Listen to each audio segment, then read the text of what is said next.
欢迎来到 Go Go Go 好吧，我是怡姐，我是敏华。怡姐，最近啊，我想到宜兰走走哦，因为呢，我又想吃美味的鸭肉了。宜兰的樱桃鸭，皮脆脆的，口感呢非常好哦。说到了鸭肉，就是阿牛。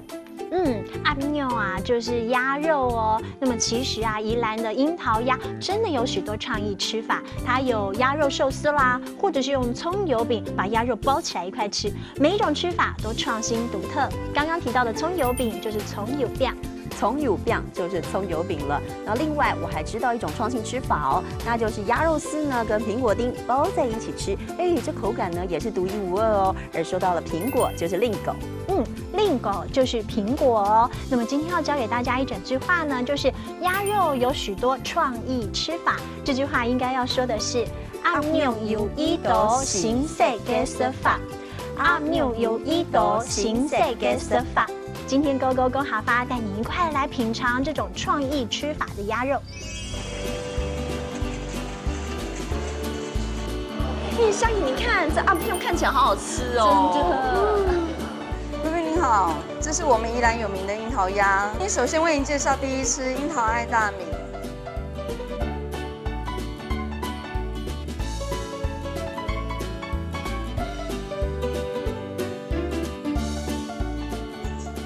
我觉得呢，阿牛啊加豆腐啊，好清爽哦。而且有的业者会加令狗，也很好吃哦。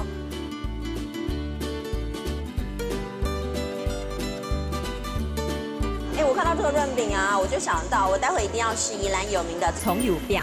真的，因为葱油饼里面包的是3星葱，所以都好吃。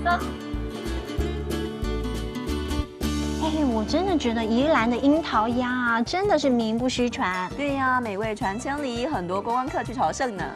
所以就让大家垂涎3尺的鸭肉呢，就叫做阿牛。阿牛就是鸭肉了。那刚刚提到了，它其实把鸭肉丝跟苹果丁包在一起吃，也很美味哦。苹果就是令狗，令狗就是苹果。另外一个让大家觉得真的很有创意的吃法，就是用葱油饼把鸭肉给包起来一块吃。这葱油饼就叫做葱油饼。葱油饼就是葱油饼了，没错。今天最后要帮大家复习的这一整句话呢，就是鸭肉有许多创意吃法。这句话应该要说的是阿牛有一道新式嘅食法，阿牛有一道新式嘅食法。